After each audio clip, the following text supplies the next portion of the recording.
Perfeita glória. Louvado seja o nome do Senhor. Deus é maravilhoso. Pastor André, vem cá em nome de Jesus. Vamos colocar de pé, vamos entrar na palavra. Nós já adoramos a Deus, já nos expressamos ao Senhor. E agora o Senhor vai falar conosco em nome de Jesus. Amém? Estenda sua mão para cá. Soberano Deus, eterno Pai, Senhor, nós louvamos o Teu nome por essa noite maravilhosa, pela Tua presença notória no nosso meio. Nós queremos ouvir a Tua voz, Senhor, fala conosco. Ó Pai, que o Teu servo venha ser, Senhor, um canal, Senhor, nessa noite como ele tem sido, Senhor, em todos os lugares que Ele coloca a planta dos Seus pés. Nós queremos ouvir a Tua voz, Pai, fala conosco. E quem tem ouvidos, ouça o que o Espírito diz à igreja. Boa noite, igreja. Boa saudade.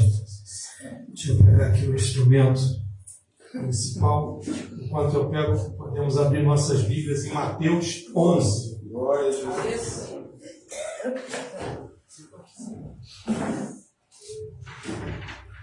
Vamos ler do versículo 28 ao 30.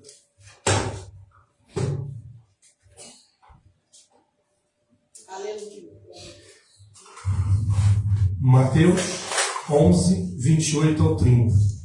Vinde a mim, todos os que estáis cansados e sobrecarregados, e eu vos aliviarei. Tomai sobre vós o meu jugo e aprendei de mim, porque sou manso e humilde de coração, e achareis descanso para a vossa alma, porque o meu jugo é suave e o meu fardo é leve. Podem sentar? Eu fico muito feliz porque assim, eu preparei uma palavra e eu estava ali pensando, porque assim, às vezes eu faço um estudo e para mim ele passa a ser assim, muito técnico, muita aula.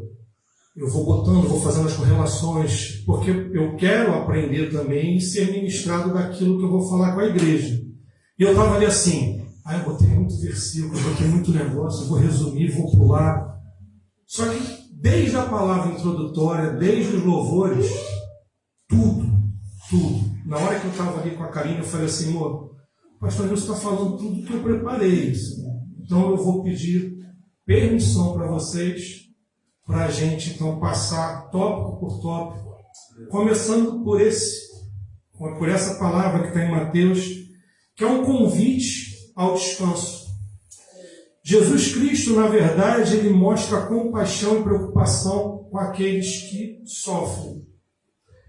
É um alívio que a gente encontra, mas é um alívio através de Jesus Cristo. A verdadeira paz e descanso só podem ser encontrados em Jesus. Às vezes a gente quer, com o nosso esforço, com o nosso braço, a gente quer resolver. Mas é em Jesus o caminho, a verdade e a vida, obrigado. Verdade e a vida que nós encontramos. Tomar o jugo de Jesus significa seguir o seu exemplo. Aleluia. E assim, é aprender com ele e se submeter à sua vontade. E o pastor Nilson falou num novo estilo de vida, de comunhão com ele. As pessoas falam assim, mas seguir Jesus é complexo, é difícil. Deixa eu colocar meu cronômetro aqui. É complexo, é difícil. Mas ele fala, seu jugo é suave, seu fardo é leve. Seguir Cristo não é um peso insuportável. Ele traz consolo, paz interior, ele é manso e humilde de coração. É um exemplo de como nós devemos viver. Aí você vai falar assim, mas como é que nós fazemos isso? Como é que nós conseguimos? Qualquer um pode seguir esse exemplo de Cristo? Qualquer um vai encontrar essa paz, essa mansidão? Eu te digo o seguinte, tomando posse dos atributos de Deus em nossas vidas, nós conseguimos seguir o exemplo de Cristo. Aleluia. E quais são esses atributos de Deus? Quais são essas qualidades que nós, como cristãos, temos? Elas vêm de um relacionamento com Deus. Não é porque eu nasci, não é porque eu estou vivendo que eu tenho essas qualidades. Essas qualidades elas vão surgir de um relacionamento com Deus. E o relacionamento com Deus demanda santificação e o domínio da velha natureza. O pastor Nilson falou da nova criatura. Quais são os atributos que eu quero colocar no teu coração para a gente começar a falar de outra coisa, que é o potencial que nós temos? Eu quero dizer para você que o atributo que nós temos, o primeiro está em João 1,12. Eu sou filho de Deus. Você é filho de Deus. Pela fé depositada em Cristo Jesus, nós somos filhos de Deus. João 1,12. Mas a todos quanto receberam, deu-lhes o poder de serem feitos filhos de Deus, a saber, aos que creem em seu nome. Então, nós somos filhos. E a gente tem que tomar um cuidado danado com isso. Meu pai não foi um dos melhores pais. Talvez alguém que esteja aqui, alguém que está nos assistindo, quando a gente fala nós somos filhos, traga como recordação uma paternidade ou uma maternidade que não é muito boa. A gente está falando que a gente é co-herdeiro de Jesus Cristo. Nós somos filhos do Criador. Isso não tem comparação terrena, não tem comparação com experiência nenhuma que a gente possa ter. Nós somos filhos do Deus que criou tudo. João 15,15 vai falar: já não vos chamo servos, porque servo não sabe o que faz o seu Senhor, mas tenho-vos chamado amigos, porque tudo quanto ouvi de meu Pai, vos tenho dado a conhecer. Opa! Então Jesus Cristo fala que nós somos amigos de Cristo. Outro problema. Quem aqui já foi decepcionado por algum amigo? Uma amizade assim, best friend, que nunca vai, aquele brother que nunca vai te decepcionar, e você vê que ele mentiu, que ele te decepcionou. Aqui, a gente também não tem que ter esse padrão humano. A gente é amigo do Deus vivo que não decepciona, que é fiel, que é verdadeiro. Segundo atributo, nós somos amigos de Cristo. E ele fala: já não vos chamo servos. Então a gente vai para Romanos 6, 20 e 23, que diz: porque quando eres escravos do pecado, estavas isento em relação à justiça. Quer dizer, como tu já está em libertinagem, essa justiça não se aplica a você, você está fora da regra. Naquele tempo, que resultado escolheste? Somente as coisas de que agora vos envergonhais, porque o fim delas é a morte. Agora, porém, libertados do pecado, transformados em servos de Deus, tende o vosso fruto para a santificação e, por fim, a vida eterna, porque o salário do pecado é a morte, mas o dom gratuito de Deus é a vida eterna em Cristo Jesus, nosso Senhor. Nós somos servos de Deus. E a gente tem que tomar um cuidado danado também com isso. Porque servo não no sentido de escravo, não no sentido de alguém que é subjugado. É servo no sentido de administrador, mordomos do Senhor. Tudo que acontece em nossa vida é fruto da benevolência de Deus. E como mordomos, administradores, nós temos que caminhar cuidando, zelando e frutificando. Meu Deus, aleluia. E aí, se somos servos, eu sou obrigado a falar para você cuidado.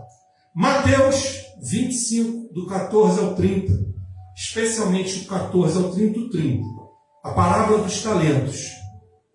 O Senhor vai, deixa os talentos, e a função do servo é cuidar e multiplicar.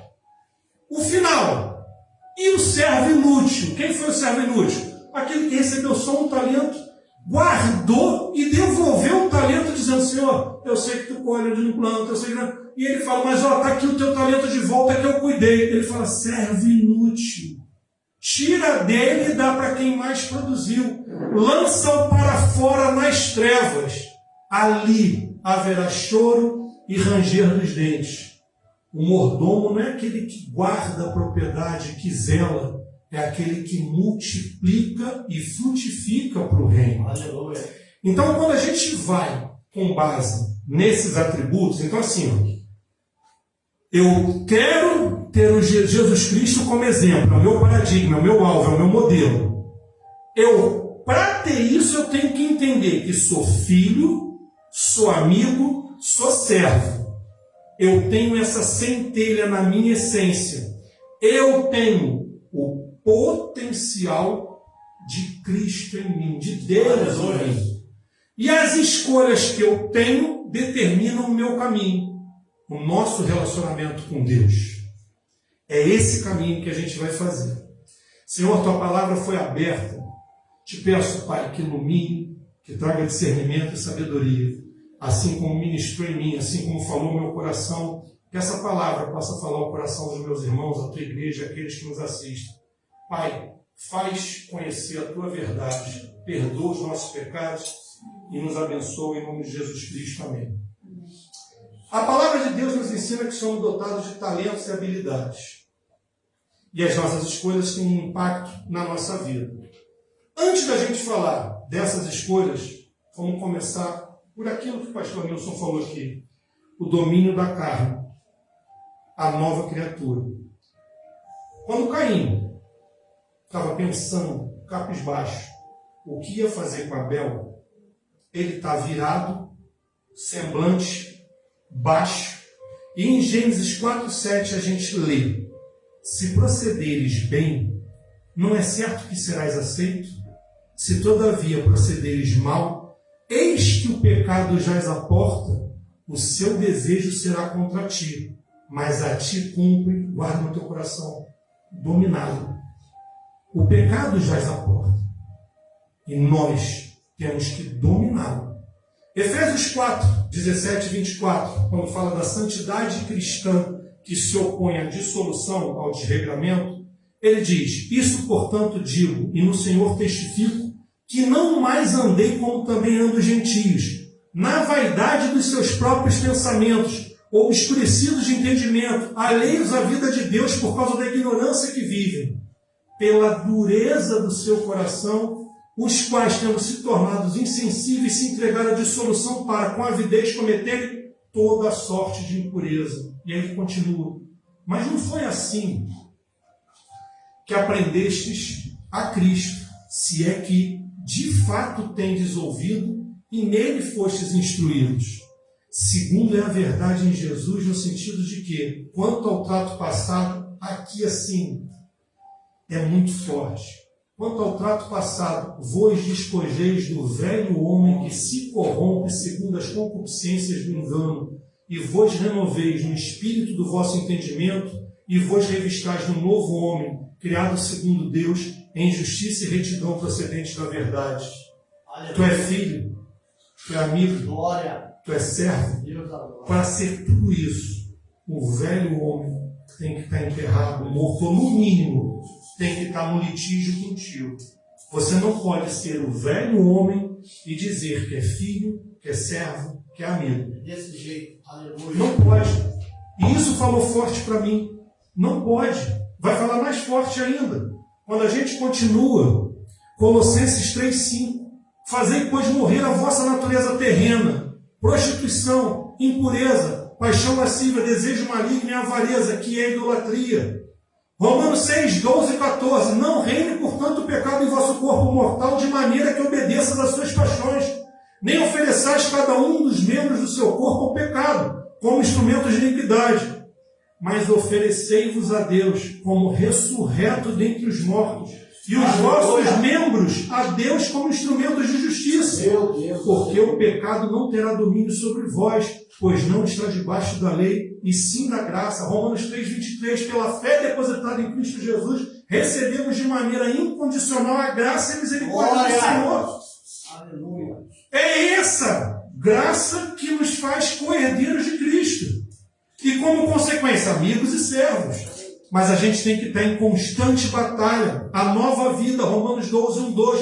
Rogo-vos, pois, irmãos, pelas misericórdias de Deus, que apresenteis o vosso corpo por sacrifício vivo, santo e agradável a Deus, que é vosso culto racional. E não vos conformei com este século, mas transformai-vos pela renovação da vossa mente, para que experimenteis qual seja a boa, agradável e perfeita vontade de Deus.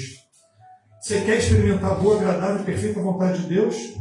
Aleluia. O velho homem tem que morrer. Jesus. Aqui tem uma passagem maravilhosa, é Paulo falando, Coríntios, 1 Coríntios 9:24-27, ele faz uma analogia com os atletas.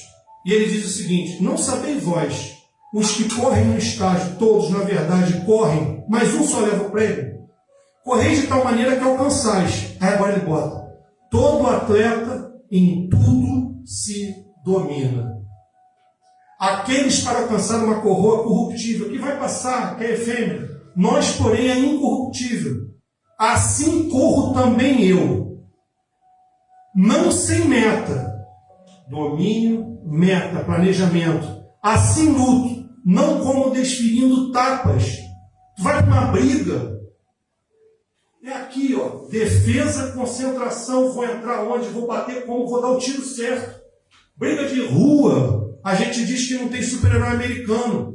Não tem que brigar, mas se for brigar, é uma bengada para acabar a briga. Ou sai correndo, que é o melhor, para não entrar em conflito. Aqui, eu estou desferindo golpes? Não, eu me preparo. E ele fala, mas esmurro o meu corpo e o reduzo à escravidão, para que tendo pregado, isso aqui final fala para a gente, para que tendo pregado a outros, não venha eu mesmo ser desqualificado. Gente, quando a gente vem aqui pregar e quando a gente prepara a palavra, quando a gente tem uma oportunidade, Deus fala com a gente. E o inimigo vem e fala assim, quem é você para estar lá falando alguma coisa? Aqui, ó, eu estou te mandando aqui a palavra, e essa palavra é o seguinte, eu sei que a gente está em processo de santificação. O nosso testemunho, então, quando a gente vem e fala, isso aqui serve para a gente. A gente não pode ser desqualificado, e a gente também falou isso, tem que ser igreja lá fora. É o nosso testemunho que converte.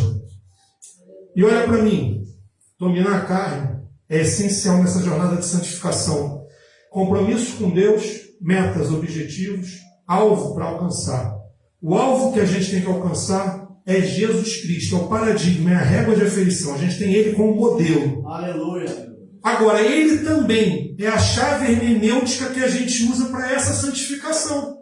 Ele é a chave. Quando você quiser interpretar se tem algo errado, se tem algo certo, o que Jesus Cristo faria nessa situação? Que atitude ele teria? Que conduta ele faria? Como que ele suportou como homem esse deserto? Essa tentação foi com a palavra. Perigo quando a gente começa a entender um pouco mais disso. A gente começa a dominar, a gente já não bebe mais, a gente já não fuma mais, a gente já não senta na roda dos escarnecedores, a gente começa a ter um domínio próprio melhor, a gente vai vencendo os vícios, aí a gente não fofoca mais, a gente não tem mais pornografia, a gente não tem mais bebida, a gente está ficando limpo, está maravilhoso e tal. E o perigo é, anotei alguns aqui, legalismo, fundamentalismo, ativismo, rigor excessivo, afastamento do corpo de Cristo. Nenhuma igreja serve para mim, todas são defeituosas. Gente, o domínio próprio é maravilhoso. O mortificar a carne e o ressaltar o espírito. Mas ele tem que vir também com benevolência, com amor. Aleluia. Com raciocínio, discernimento. Porque senão a gente começa a ser crítico daquilo que a gente aprendeu. E a gente começa a olhar os defeitos do outro. Esse cara aí nunca vai ser nada. E a gente começa a julgar.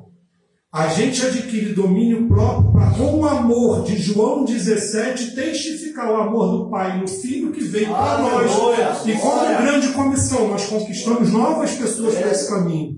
Então, a gente não pode ser. E aí são três coisas que também batem na gente que vem para cá. A gente não pode ser pedra de tropeço. A gente não pode ser herege. E a gente não pode ser anátema na jornada de santificação. Maldito. A gente tem que vir para o processo de santificação sabendo que a gente é homem, que a gente tem limitação, que a gente vai ser usado como instrumento por uma palavra que primeiro edifica a gente, depois edifica a igreja, para a gente caminhar junto nesse processo de santificação. Não tem julgamento em nada que é falado. Tem a demonstração de irmãos que querem se afiar, como diz a palavra em Hebreus 10, 24, se ademoestando para seguir junto. E como diz Provérbio, assim como ferro afia o ferro, o homem trabalha o homem. Aleluia. E aí a gente vem. Então vamos lá. Eu tenho os atributos despertam em mim a necessidade do processo de santificação que começa com o domínio próprio, com esse domínio da carne, ressaltando o espírito, e eu agora andando, eu preciso saber que esse compromisso com Deus envolve duas coisas. O que nos dirige na caminhada e como nossas escolhas determinam os nossos frutos. O que nos dirige na caminhada? O que nos dirige? A palavra revelada. Deus nos dirige. São os planos de Deus que nos conduzem. Aleluia. E aí aqui, ó, peguei alguns. Salmo 139:16. Olha que lindo. Os teus olhos me viram a substância ainda informe, e no teu livro foram escritos todos os meus dias, cada um deles escrito e determinado, quando nenhum deles ainda havia. É desse cara que a gente é filho. Desse cara que escreveu a nossa história antes de ter a história. É desse cara que a gente olha e a gente se acha arrogante, se acha muito. E Tiago vai dizer, neve que se dissipa. Tiago 4, 13 e 15.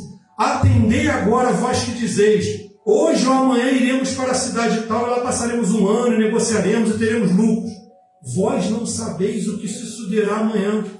Que é a vossa vida? Sois apenas como neblina que aparece por instante e logo dissipa. Em vez disso, deveis dizer, se o Senhor quiser, não só viveremos, como também faremos isto ou aquilo. Agora, entretanto, vós jactais das vossas arrogantes pretensões, ou seja, vós se orgulham, se ostentam dessas pretensões arrogantes. Toda jactância semelhante a essa é maligna. Portanto, aquele que sabe que deve fazer o bem e não faz, nisso está pecando. Todos nós temos um instinto do certo e do errado. Mesmo o errado, ele sabe quando faz alguma coisa que ele está errado, que ele poderia agir diferente. E quando não age, ele está pecando. Continua ainda, Jeremias 29, 11. Porque sou eu que conheço os planos que tenho para vocês, diz o Senhor. Planos de fazê-los prosperar, aleluia, não de causar dano, planos de dar esperança e um futuro. Mas peraí. Bez, olha só. É boa, perfeita, agradável. Eu jogo o meu fardo nele. Ele carrega. Ele foi e deixou o Consolador. Maravilhoso. Os planos são de maravilha, um futuro de esperança e tal. E o mundo mau. Miqueias 7. 2 Timóteo 3. Judas, avarento. O mundo mau é avarento, ambicioso. O homem não pode confiar na mulher com a qual ele dorme. Está lá na palavra. Miqueias 7, 2 Timóteo 3 e Judas. Como é que a gente trabalha uma coisa? No direito, a gente fala de antinomia aparente de normas. O que é isso? Não pode o ordenamento jurídico, que é perfeito, ter leis que se contrapõem. Então a gente vai trabalhar com essa antinomia dizendo o ordenamento jurídico é perfeito, não é falho. Existem normas que parecem contrárias, mas a gente vai interpretar para ver o que é certo. A antinomia de princípios e normas tem no direito e tem na Bíblia também. Aqui a gente está diante de uma antinomia de normas, de princípios. O mundo é bom ou é mau? O plano é de vitória ou de derrota? Deixa eu falar uma coisa para você. Eu creio que Deus criou cada um de nós com um propósito. Eu creio, a palavra diz isso. E que nós viemos nessa vida para ser santos, separados e frutificados. Aleluia. O mundo mau, ele vai, a palavra diz isso, ele vai chegar, já chegou, o fim dos tempos acontece, existe um esfriamento, um afastamento da igreja, e nós estamos caminhando para algo a cada dia pior, porque a palavra diz isso.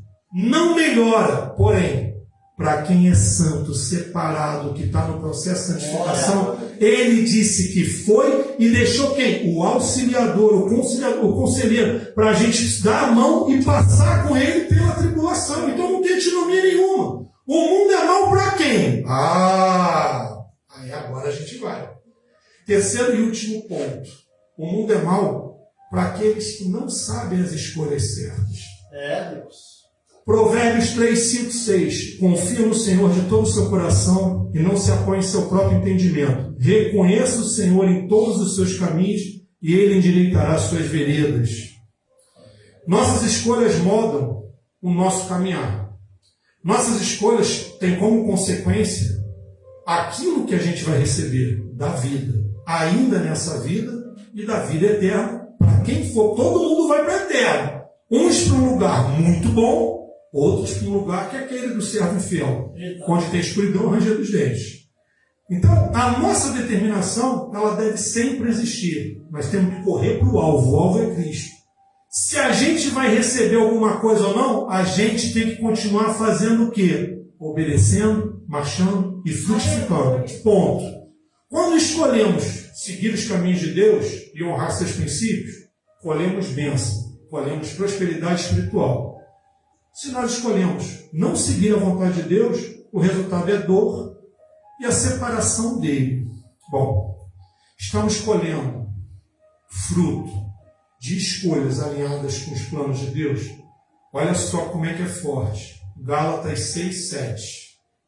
A gente pode enganar o vizinho, pode enganar a nossa mãe, o nosso pai, pode até enganar a esposa. Mas Gálatas 6, 7 diz: não se deixe enganar, de Deus não se zomba, pois o que o homem semear, isso também colherá. Aleluia. Gálatas 5, 22, 23, ele faz para a gente o fruto do Espírito, que é como se fosse uma mexeria, com fruto, vários gomos. Cada um dos gomos são o amor, a alegria, a paz, a paciência, a amabilidade, bondade, fidelidade, mansidão e domínio próprio. Isso você tem. Tu não ganhou o gomo da mexerica, tu é manso. Não. Tu ganhou o fruto do Espírito. Agora, o teu pecado te afasta da essência desse fruto. Aleluia. Se você consegue matar a carne e se alimentar do Espírito, mas assim, velho, é impossível. É uma caminhada. Uns conseguem mais, outros conseguem menos, mas é uma caminhada. Depois ele coloca João 15, 5. Eu sou a videira, vós os ramos. Quem permanece em mim e eu nele, esse dá muito fruto, porque sem mim nada podeis fazer. Mateus 7, 16 a 20. Isso aqui também o pastor falou. Pelos seus frutos os conhecereis. Colhe-se porventura a uva dos espinheiros e figo dos abrolhos?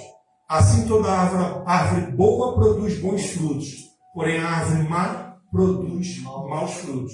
Uma árvore boa não pode dar maus frutos, nem uma árvore má dar bons frutos. Toda árvore que não produz bom fruto, olha, de novo, é cortada e lançada ao fogo. Portanto, pelos seus frutos conhecereis. Colossenses 1, 10. A fim de viver de modo digno do Senhor para o seu inteiro agrado, frutificando em toda boa obra e crescendo no conhecimento de Deus. Obedecer, marchar, frutificar. Tiago 3,12, maravilhoso. Acaso, meus irmãos, pode a figueira produzir azeitonas ou a videira figos? Nem tampouco fonte de água salgada dar água doce. Antes da gente partir para a conclusão, os atributos de Deus me são concedidos quando eu tenho relacionamento com Deus. Não existe a possibilidade de alguém que depositou a fé em Cristo Jesus, sentiu um nó na garganta, o peito, verdadeiramente se entregou, não entrar no processo de santificação. Se ele recebeu o Espírito Santo, ele vai começar um relacionamento com Deus. Às vezes, um pouquinho mais demorado, às vezes imediato, mas vai ter relacionamento. Tendo relacionamento, os atributos vêm: filho, amigo, servo. É pressuposto natural, pré-requisito desse caminhada de santificação, mortificar a carne. Para começar com determinação nas escolhas certas, nos planos de Deus, frutificar. Tem 6 aspectos importantes disso que a gente falou. E assim, cada um desses aspectos vai ser objeto de uma pregação específica esse ano. E pela orientação, assim, para mim, é em cada um desses que eu vou bater, em cada pregação futura e tal. Primeiro aspecto, primeira conclusão é: pela fé depositada em Cristo Jesus, começamos o nosso relacionamento com Deus. Romanos 3, 22. Aqui, a justiça de Deus se manifesta em Cristo. Segunda, precisamos dominar a carne e viver a nova criatura, alimentar o Espírito. Romanos 8, 13. Pois se vocês viverem de acordo com a carne, morrerão.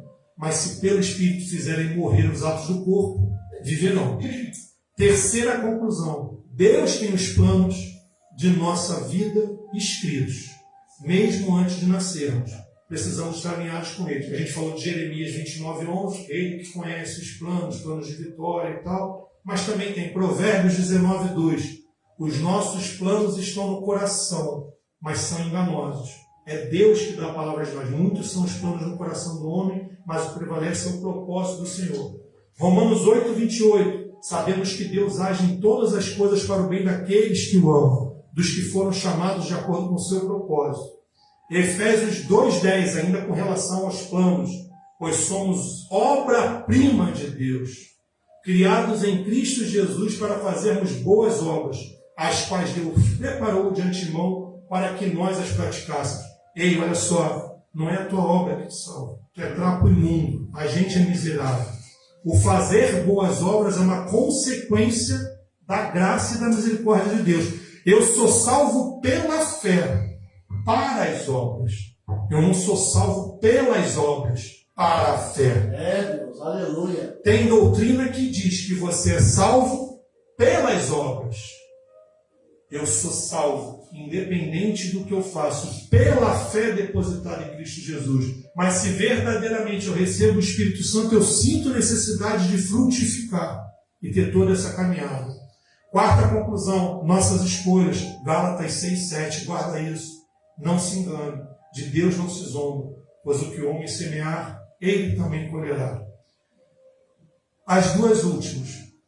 A quinta, temos o potencial em nós.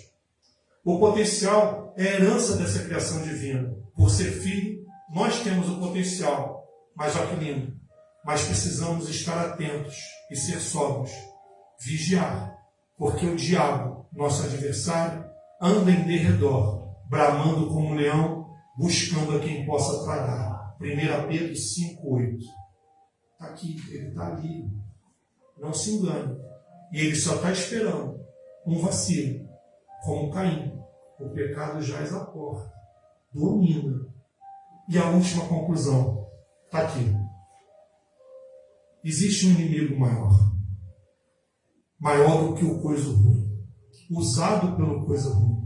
Eu tive a sorte de, enquanto eu estava preparando essa palavra, conseguir aprisionar aqui com fita isolante nesse local. Ele está presente na nossa jornada, ele nos ataca. Eu trouxe ele aqui. Não tem problema nenhum, porque ele está preso aqui junto com uma cruz vazia, que representa o sangue do Cordeiro derramado. E esse inimigo, ele destrói civilizações, ele destrói a tua caminhada. Quem quiser ver, quer ver, pastor? Vou te mostrar aqui. Se tu falar que eu posso mostrar para a igreja.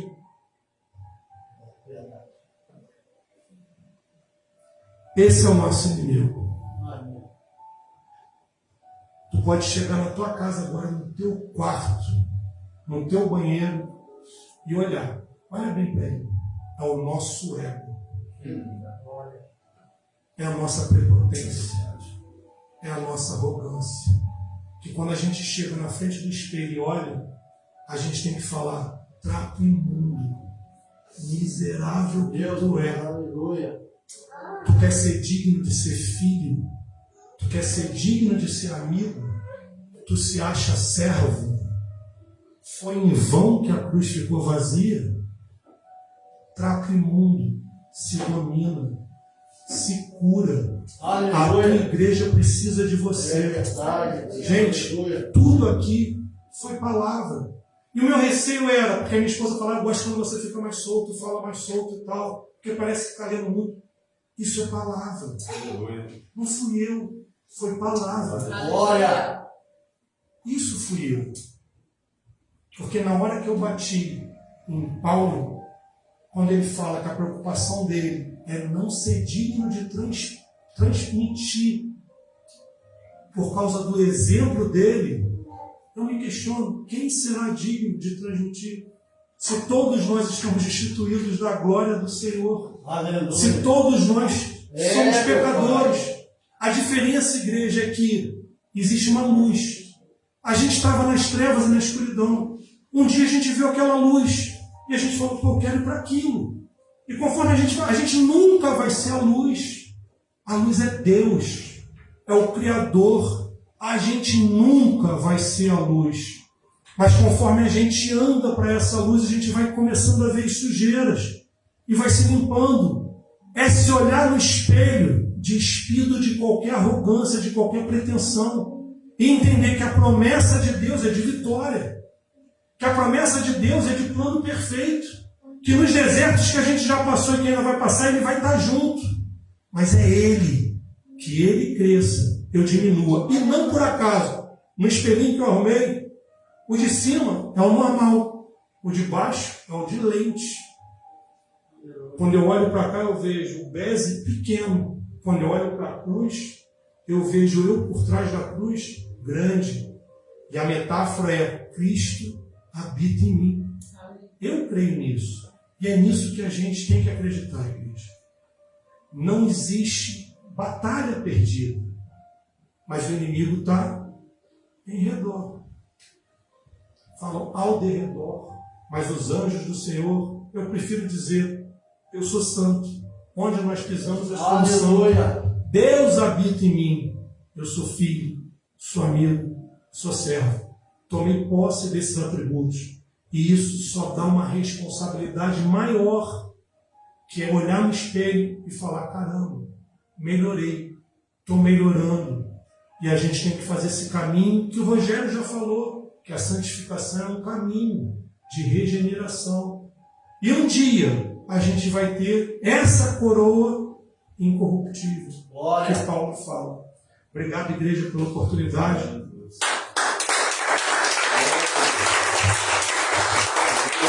Eita glória. Aleluia. Pegou a palavra, irmão? Aleluia, Pai. Glória. Você gosta de movimento? Quantos gostam de movimento aqui? Eu gosto de palavra, irmão. Gosto de palavra e poder de Deus. Ele estava falando aqui do espelhinho e eu me lembrava do Voz da Verdade. Que tem um trecho da música que fala assim: meu espelho me condena, pois me vejo tão frágil. Reflete a natureza de um pecador. Entendeu? Então o melhor conselheiro é teu espelho. Faça uma reflexão sempre que você se olhar no espelho. Será que eu sou servo mesmo? Será que as minhas atitudes condiz como servo de Deus ou serva de Deus? Porque, irmão, movimento é muito bom.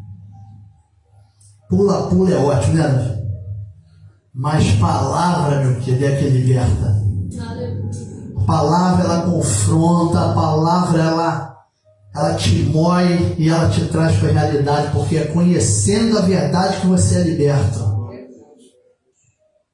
Então nós precisamos entender que como igreja é a palavra que nos conduz. E nunca justifique o que você está fazendo, porque é o Espírito Santo que nos conduz. Quando nós chamamos alguém para ministrar no altar, é porque o Espírito Santo vai dirigir. Então, eu há muito tempo confrontava Deus. Quando eu pregava lá atrás, eu pulava muito. E então, quando Deus começou a me trazer para mais, eu falei assim: não é possível, o que está acontecendo comigo? Será que eu estou perdendo a minha essência? Mas não é, é Deus moldando, irmão. E Deus vai nos moldar na palavra.